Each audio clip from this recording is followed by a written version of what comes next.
Magandang hapon mga kapanalig. Welcome sa programang Usapang KKK. Kalusugan, Kagalingan, at Kagandahan. Ako po si Ivy at kasama natin si Dr. Irene Lim. Para po sa inyong mga katanungan, maaari po kayo mag-text sa 0922-875-2899, 0925-896-1689 at 0917-810-6169.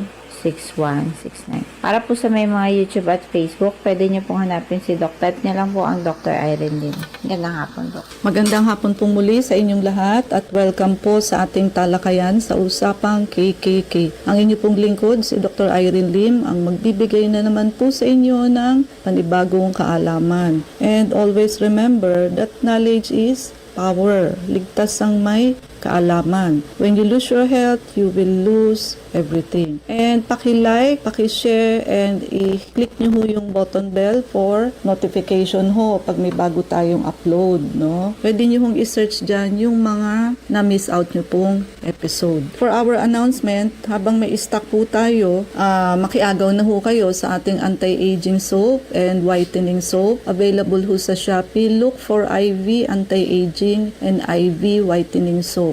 Cash on delivery ho. Yung mga hindi naman marunong mag-order sa Shopee, i-send nyo ho sa amin yung inyong complete name, address, and cellphone number para kami ho ang mag-order para sa inyo. So, babayaran nyo na lamang ho yung parcel para dyan. Para ho sa mga order nyo ng soap, dito ho kayo mag-text 0922-875-2899, no? Okay, pwede pa rin ho kayong magkaroon ng libreng check-up if you bring a friend.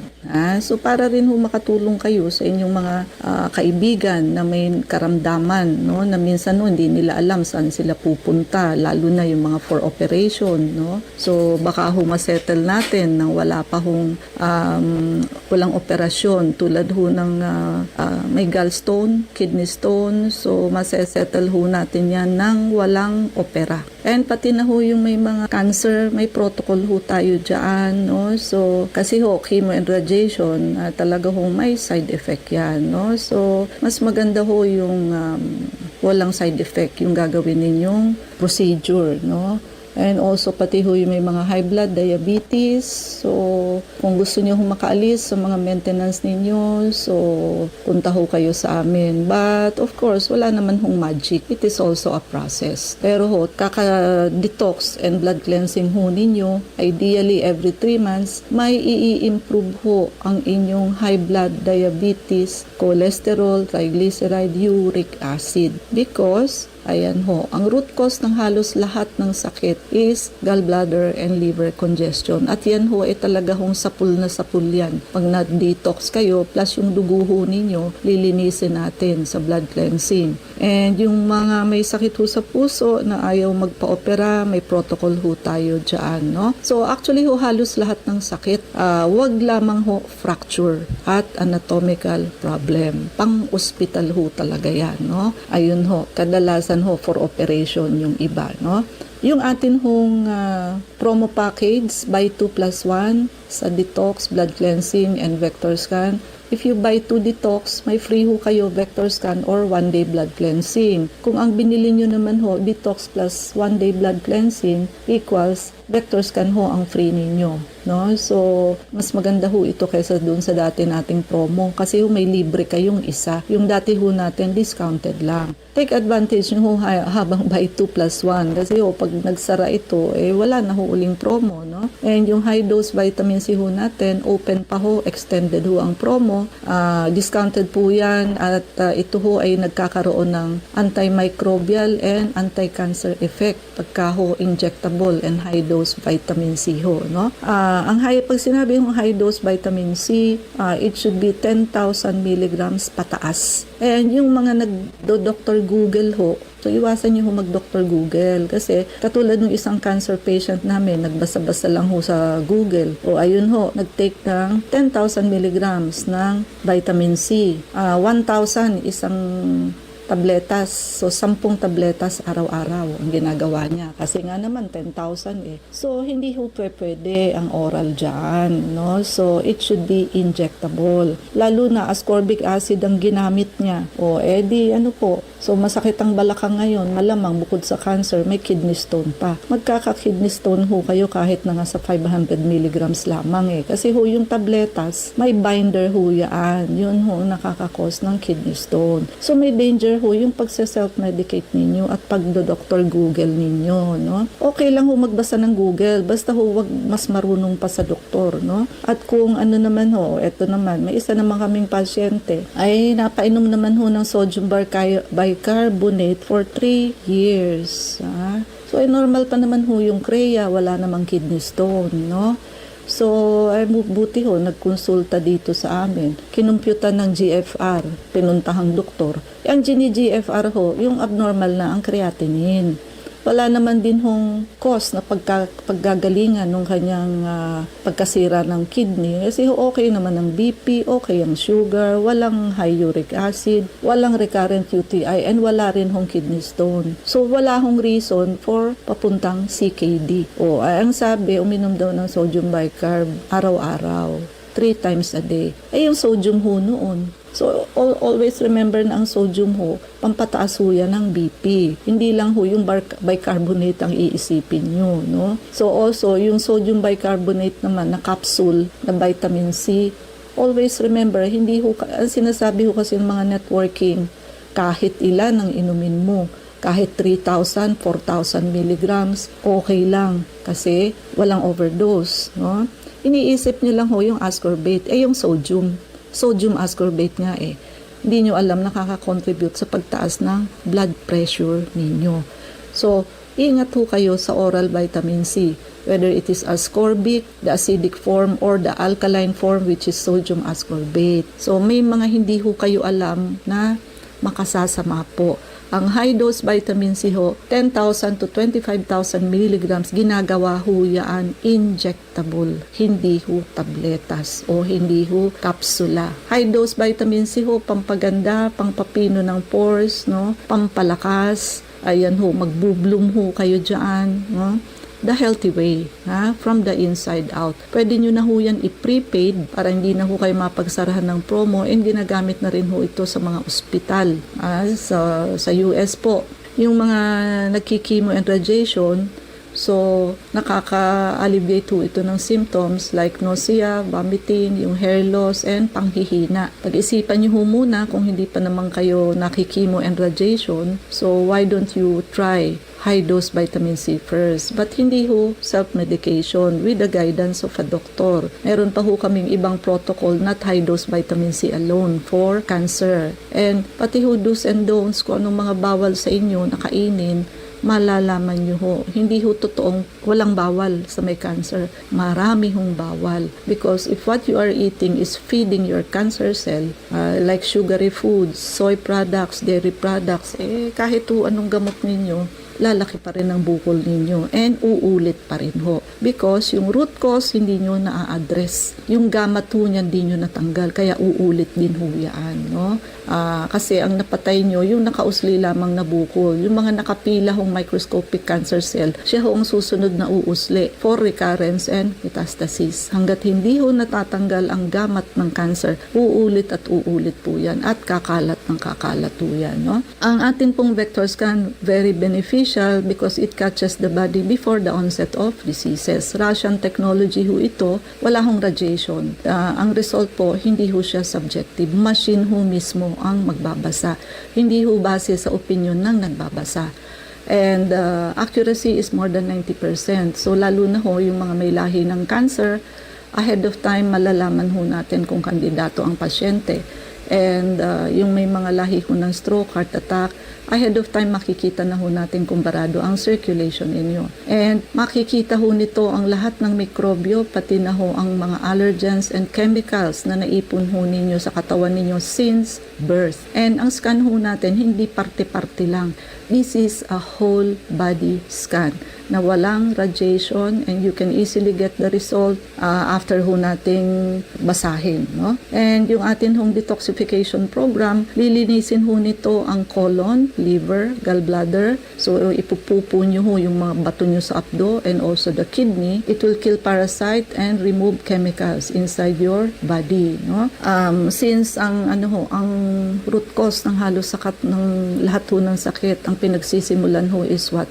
Congested liver and gallbladder. So, since ang liver ho is the filtering machine, pag hindi na ho yan nakakasala masyado, lusot na lang ho ng lusot. Yung cholesterol, triglyceride, uric acid, sugar, papunta ho lahat yan sa dugo ninyo. Kukulapol ho yan sa gilid, pati sugar ho, so diabetes. And yung colon ho malilinis. So, walang taong healthy sa taong constipated. So, basic ho, hindi kayo magkakaroon ng malinis na liver pag marumi ho ang colon ninyo. So, kaya ho, kasama ang colon, gallbladder and liver, and also the kidney. Kung yung may kidney stone ho kayo, detoxification and blood cleansing program pa rin ho. And, of course, may additional protocol ho tayo to dissolve kidney stone kung talaga hong meron. Yung blood cleansing program naman ho natin, mahahydrate ho ang pasyente kasi ho, pag nag-iedad na, hindi na ho masyadong nakakainom ng right amount of water since yung thirst center ho sa brain hindi na masyadong nagbibigay ng signal na uhaw na. Pag nagdi-detox so diretso sa cells yung IV fluid, nahahydrate po ang pasyente. So,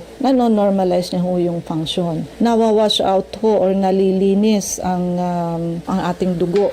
So, sa isang oras ho, 7 times delivery ho ang ating blood from head to toe. At bit-bit ho ng blood ang nutrition and oxygen. So, kung marami hong bara at kung yung blood ho is sticky, o sabihin na ho natin 3 to 4 times delivery lang ho yan sa isang oras, magkukulang ho dahil ang demand is 7 times delivery. Kung ano ho yung weakest organ nyo dyan, magkakasakit ho. Okay. So, yan ho ang importance ng, kaya ang detox, blood cleansing, ideally ho sa katawan, ginagawa natin every 3 months. Gawin nyo na ho yung change oil para sa sarili ninyo, sa katawan ninyo. Para hong sasakyan, every 3 months, dinidetox. And also, yung vector scan ho, do it twice a year. Man lang. Yung promo package natin ng detox, blood cleansing, vector scan, high dose vitamin C, i-prepaid nyo na po yan, no? Para ho, hindi na ho mapagsarahan ng promo. So, makiagaw na po. And ang atin pong tatalakayin sa hapong ito ay tungkol po sa kidney stone. Ang kidney stone ho is very, very painful. So, mas masakit pa daw ho ito sa nanganak. So, pagka ho bumara kasi yung stone sa pinakamaliliit na daanan, ayun ho, napaka-painful ho nito. Pilipit ho talaga ang pasyente pagdating sa ospital. Isa ho sa cause bakit nagkakaroon ng kidney stone, dehydration, yung hindi ho pag-inom ng right amount of water. Of course, maglilid ho ito sa concentrated urine. Siyempre ho, pag concentrated, kaunti ho yung tubig, marami itong sediment, so mag-form ho ito, increasing the likelihood of stone formation. So, water ho, requirement daily is very important. Paano ho mag-compute? Ulitin natin. Weight in kilos times 50 divided by 250. Ang makukuha niyo ho dyan is the number of glasses of water a day. Water requirement ninyo. Sa diet ho, yung mga nagko-consume ho ng pagkain which is very high in oxalate, tulad ho ng spinach, yung mahilig sa nuts, chocolate, nakaka-increase ho yan ng oxalate level. Ayan, karamihan ho ng may stone formation, very high in oxalate ang diet. Of course, hindi lang ho oxalate, yung mahilig ho sa maaalat at yung mahihilig ho sa animal protein, karne. Mahilig sa karne, mahilig sa maalat, mahilig sa pagkain rich in oxalate tulad ng mga nuts, peanuts, chocolate. Yan, no? Kamatis. Mga medical condition ho tulad ng high blood, yung may mga digestive disorder, high risk po yan for kidney stone. Yung may mga hypercalciuria, yung mataas ho sa calcium, o yung mga nagtitake ho ng calcium supplement. Kaya ho, kailangan yung calcium na sa whole food nyo na lamang hukunin, kaysa ho supplementation. And yung may mga hyperparathyroidism, although bihira naman po yun. Siyempre ho, yung may family history, may mga lahi ho kasi na stone former talaga. Medication, yung mga umiinom ho ng diuretics and yung madalas mag-take ng antacid, ayan, increase ho ang risk ng stone formation. So bukod ho sa calcium, yung vitamin C na in the form of ascorbic acid. 60 milligrams lang ho kasi ang kailangan natin, ang RDA natin sa isang araw. So pagka ho nagte-take ng ascorbic acid, 500 milligrams pataas. Ayan, high risk po kayo for kidney stone. Kasi ho, yung binder ng tablet, usually, di ba, pagka ascorbic acid, nasa tablet forms ho siya, nakaka-kidney stone ho yan. So, be careful with ascorbic acid, which is vitamin C, and supplementation with calcium. Kadalasan ho sa calcium, mga kababaihan na menopause na nagself-medicate ho ng calcium. Ang calcium ho, dapat may magnesium and vitamin D. Hindi ho pwedeng purong calcium kasi hindi nga ho ma-absorb. But kahit na nga ho may kasamang magnesium and vitamin D, pwede pa rin hong hindi. Anatomical factor, minsan ho may mga taong may abnormalities sa urinary tract, tulad ng may mga kidney cyst or obstruction, nagiging favorable ho kasi yan, favorable condition yan, stone formation. Marami hong taong may kidney cyst. Yung iba ho sinasabi, okay lang yan, di naman nakaka-affect sa function. If your kidney cyst is not greater than 3 cm. But if 3 cm or more, may tendency na ho yan for malignancy o nagiging cancerous. Less than 3 cm kidney cyst, totoo po yun, it will not affect function. But you need to monitor. Ano ho ba yung mga klase ng kidney stone? Iba-iba ho. So, calcium stones, ito ho ang pinaka-most common type and usually composed of, yun nga ho, calcium oxalate or calcium phosphate. Kaya wag ho basta-basta nag-supplement ng calcium. Struvite stones, galing ho ito sa infection. So, infection stones ang tawag dito. Na-form ho ito in response to UTI and composed of magnesium, ammonium, and phosphate. So, ayun ho. Pag may UTI, struvite stone ho ang na-form. Uric acid stone, laging mataas ang uric acid. Pagka ho ang urine is sobrang acidic and it can occur in people na meron hong high protein diet. So, ayan ho, yung pag kumain kayo ng karne, sobrang dami. Ang tamang pagkain ho ng karne, tama na ho yung isang size ng baraha, maghapon na po yun. So, pag cystine stones, ito ho kadalasan sa hereditary disorder wherein yung kidney's ability to reabsorb certain amino acid, ayun ho, magfo-form ng build-up ng cystine. Kasi nga ho, hindi masyadong na-absorb. And of course, other stone, yung mga xanthine, ammonium acid urate, mga less common na ho yan. No? Generally ho, yung mga larger stones, that do not pass on their own, na nagkukoso ng severe symptoms, ayan ho, nagre-require ng surgical intervention. Ang kadalasan hong ginagawa, lithotripsy, or yung tinatawag na shockwave. Shockwave ho kasi ang ginagamit para ho durugin to break up the stones into smaller pieces, making it easier to pass through the urinary tract. Meron din hong percutaneous nephrolithotomy. Sa procedure hong ito, small incision is made in the back and a nephroscope is inserted to remove large stones directly from the kidney. So dito ho sa side ng may flank, balakang. Tandaan nyo ho, ang kidney ninyo nasaan ba? Nasa likuran na medyo sa gilid.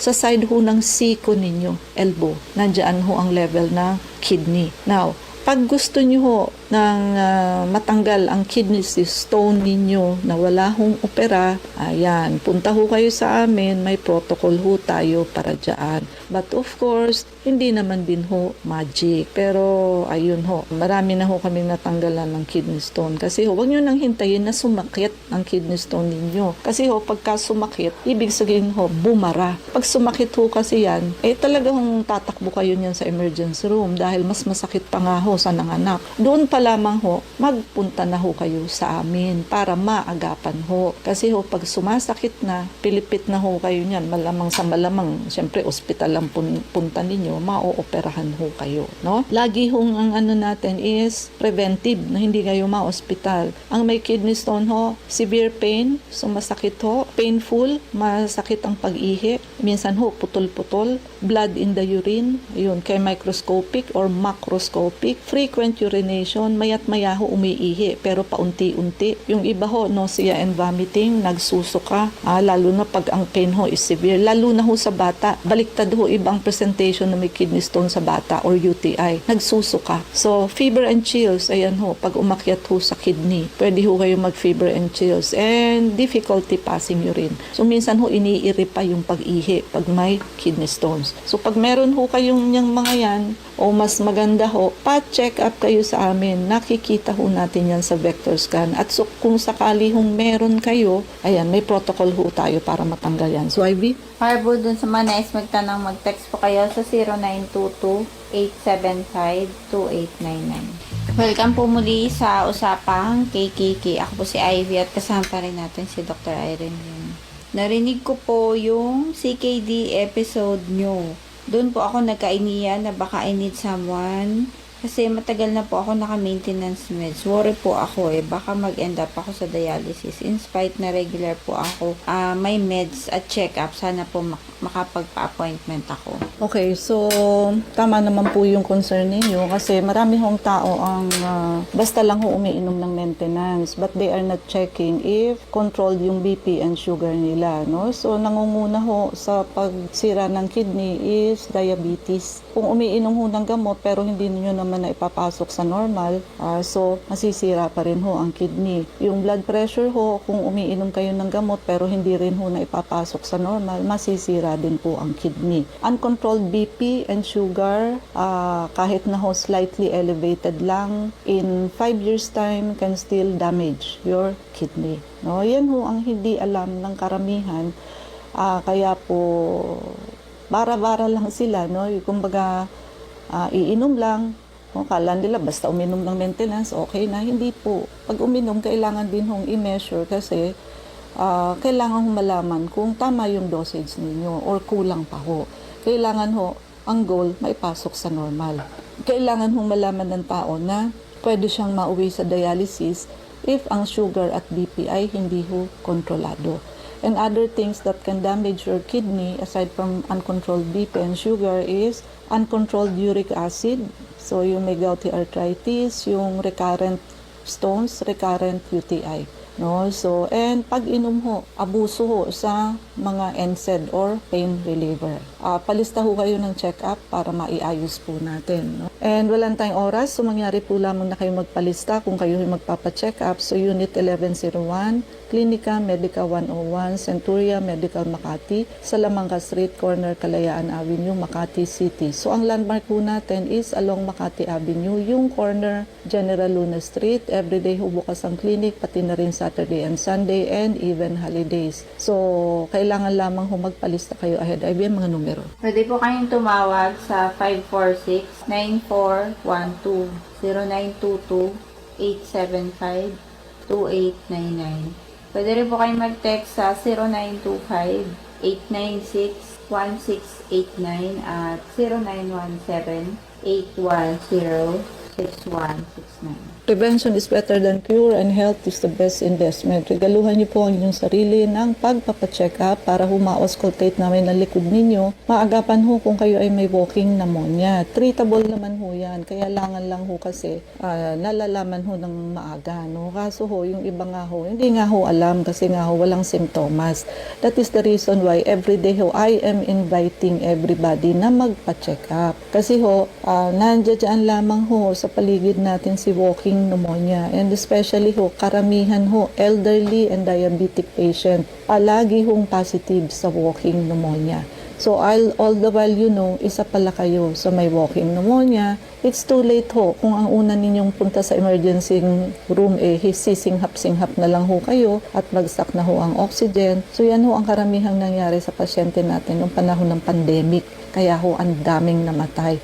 And even until now, marami pa hong namamatay sa walking pneumonia. Hindi nyo lamang po alam, no? Kaya ho kami parang sirang plaka, paulit-ulit po kami sa inyo, no? Samantalahin nyo ho na open pa ho ang ating package promo sa detox, blood cleansing, vector scan, and also sa high dose vitamin C. So check up po. So pwede pa rin ho magkaroon ng free check up. Try to bring a friend, no? Mafi-free nyo ho ang check up ninyo. And ayun po, yung may mga problema sa kidney stone, gallstone, nang ayaw ho ng opera, yung may mga cancer, yung mga barado ho ang puso, tawag dito. Yung iba pa hong mga sakit tulad ng cirrhosis, fatty liver. So lahat halos ho ng sakit ay na-address naman dito sa amin. Wag lamang ho fracture and wag lang ho anatomical problem, no? Makiagaw na ho sa ating anti-aging soap and whitening soap. Available po sa Shopee. Look for IV anti-aging and whitening soap. At sa hindi ho marunong mag-order sa Shopee, send us your name, address, and cellphone number. Kami na ho ang mag-o-order para sa inyo. Babayaran nyo na lang ho yung parcel ninyo pagdating sa inyo. COD po, no? And paki-like, share, and subscribe po. I-type nyo lamang ang Dr. Irene Lim both sa YouTube and sa Facebook. Ivy? Please like us on Facebook, ang account po natin, Clinica Medica 101. Maraming salamat mga kapanalig sa pakikinig sa amin sa hapong ito. Abangan niyo po muli kami bukas, alas 4 hanggang alas 4:30 ng hapon sa programang Usapang KKT. Kasama natin si Dr. Irene Lim, ako si Ivy at sa inyong katotohanan. Salamat.